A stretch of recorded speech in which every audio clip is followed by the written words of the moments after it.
Arresting views, striking beaches, the pearl of the Orient. Unsullied beauty seeped in its every part. For most of us, Goa is synonymous to the good life. Each year, thousands throng to this paradise to bask in the splendor. But once the curtains come down, Goa awakens to a new reality. The seamy, grimy underbelly, known to a few, but overlooked by most. It is this sordid side of Goa that made national headlines this month, hitting its reputation, triggering a massive fight to reclaim turf.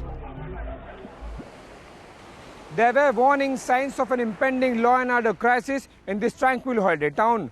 Fights between the gangs of rival drug lords were becoming increasingly common, but everyone chose to ignore this as the state of Goa survives almost entirely on the revenue generated by tourism. But all that ended on 30th of October when Goa got a rude wake-up call. October 30th, 2013.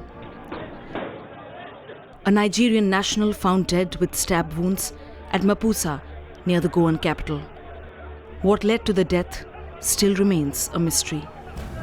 But a backlash was soon witnessed. Over 200 Nigerians stormed the streets, blocking roads, disrupting normal life. This was a side of Goa that was rarely seen across the country. Last 1 month, there have been raids which he's conducted, mainly on Nigerian hubs. What has happened, he's conducted a lot of raids out there where, they've had close to about 2.5, 3 crores worth of seizure which is happening. So that has been a, kind of a setback for the Nigerians. And what they also realized is, there's a lot of raiding which is happening on their hubs when compared to the ones which are happening with either the Russians or the Israelis, who are the top in the drug cartel rung out there. So this murder, which my sources, what they say is that it was a stage managed murder there, and then to blame the locals, so that you keep fighting and you create such a ruckus.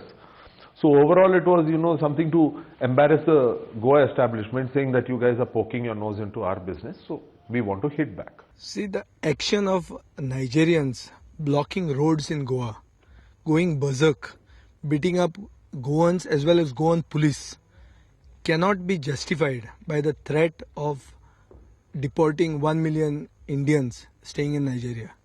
See, it is going against international protocol, and as independent state of the union, we have our own rules. We have to maintain law and order here.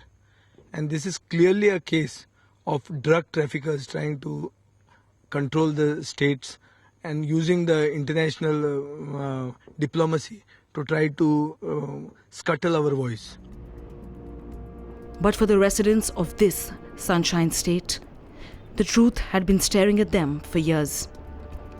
From Apsa police station, that they have registered an offence for the assault and killing of one of the Nigerians by Mr. Obodo Uzomun Simon, and requesting us to convey this information to the Nigerian embassy in New Delhi. And so accordingly, we send said information on 1st, informing about the incident and the killing of the Nigerian national in Goa, and requesting them to send his travel document and NOC to conduct the post-mortem examination. They did not reply to that message. So accordingly, on 3rd, I sent them another fax message, because the post-mortem has to be done as early as possible. And the forensic doctors at Goa Medical College were phoning me frantically, asking for his passport details and NOC from the embassy. And on 3rd we sent, they have not replied. Then again on 5th I have sent another fax message, but till date I have received no reply. The body is lying in the JMC morgue. This was not the first time and may not be the last. Many claimed the murder was a fallout of a deadly gang rivalry among drug lords. And there was enough evidence, proof that exposed the dark side of the tourist haven. So, this has actually, what has happened in the past 1 year is the reaction what is happening today, because they've been under such immense pressure. They've been such immense pressure that, and the ministers are also very clear. They say, going to chase them down even further. So, and that is what, led to the murder of Obina Paul and then the local angle involved in it. So, as if you join the dots, it comes back to, putting pressure on the government not to act against them. Goa has always been a favorite haunt of foreign tourists. The Nigerian connection is, however, rather different. Most Nigerians come to Goa for academic reasons. Scholarships offered by a few institutions to study in India, especially Goa, are a big draw for young Nigerians. I think all these Nigerians, they came and they were only concentrating on coastal belt. They were staying in coastal belt.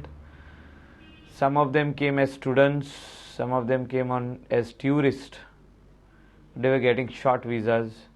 Some of them came as business, to do business in Goa. Now, when you talk about student means they need to go and get themselves admissions in university or college. But here it is totally different. The so-called Nigerians, they come here to India, they have their admissions done in Bangalore or some other university, anywhere in India, and they come and stay in Goa.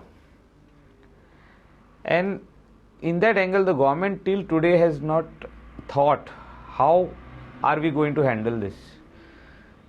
Nigerian or any other national coming to Goa on a student visa, getting admission in Bangalore and staying in Goa. Now it is a little difficult to digest because you need to attend lectures, you need to attend college for your further studies or to pass out. But here it is totally different. You just get admission and you stay in Goa. However, that is not what it looks like on the ground. Nigerians and the state's drug trade are unabashedly entwined. It's not just after the incident, even before the incident also, the anti-narcotic cell in the last 2 months has been very active. We booked around 9 cases in 9 weeks, last 9 weeks, which also had the biggest seizure till date in the history of Goa police. Around more than 2 crores, almost 2 crore 10 lakh worth amphetamine drugs was seized by anti-narcotic cell. But post the incident, right now we are watching all the developments very, very closely. Whoever is involved in any kind of illegal activities, illegal narcotic trades and smuggling of drugs, we are targeting each and every one. It is not just the Nigerians as it is popularly perceived by the media and other groups. We are targeting everyone, irrespective of their race, irrespective of their ethnicity, irrespective of their nationality, whether they are Indians or whether they are foreigners. Everybody is same for us, and we are targeting each and everyone, whoever is involved in these nefarious activities. Where the Russians and Israelis are concerned, they are not getting any leads.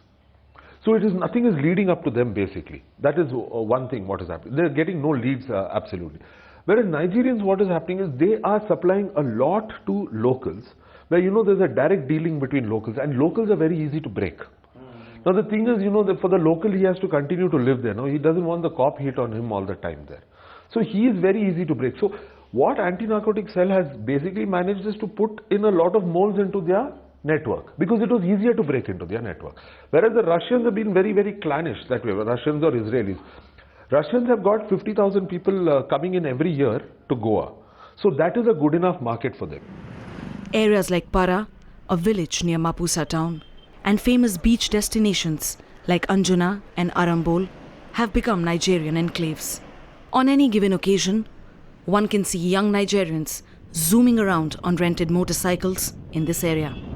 Over the years, we have, Parra at least, we have seen the increase in number of, especially Nigerians, those who are staying on rent. You know, the number of Nigerians have increased. It was few before. Now, lately, like 4-5 years back, the number has just increased, and you can see them riding whole day. They can't be seen. Only evening time they can be seen riding their bikes recklessly. And there is one place called Catty's Chris Bar and Restaurant in Britowada, Parra, where the lady Santa Catarina Carlota de Souza, she has a partner who is a Nigerian, and we have no problem regarding that. But whole night, all these people, all these Nigerians from Parra as well as the surrounding areas, like they come over there, and whole night they disturb all the neighbors. Like till 3 o'clock, the music is full blast. All the neighbors have written now a letter to the panchayat asking us to take strict action against her. Just last year, 18 Nigerians were booked for possessing banned drugs. 10 of them were arrested and tried the year before. In fact, on Baga Beach, with its cluster of shacks and nightclubs, the drug trade is brisk and the street fights are common. The anti-narcotics cell records indicate that Nigerians are the largest non-Indian community to face action under the Psychotropic Substances Act. It is not done very openly, which I think certain people think it is done very openly. It is available everywhere in every shop and all these things. Whoever have been involved in such things have been booked by now. If you particularly take people from the African continent, people from African origin, they generally work in small groups. They don't deal with big quantities. They generally deal in small quantities when they deal with the tourists. They approach the tourists and then they ask him what kind of things they want in a very popular tourist area, and they take him to a remote bylane or something like that. They make him stand there. Then they fix the price. 2 or 3 people will be in different areas watching at him, that whether whether he's actually a tourist or whether there is any suspicious movement of any law enforcement agencies around that particular person.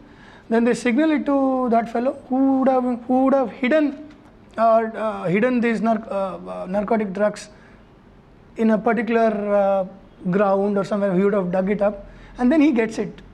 And then after few minutes he comes and then he fixes and he pushes it to supplies it to the prospective customer.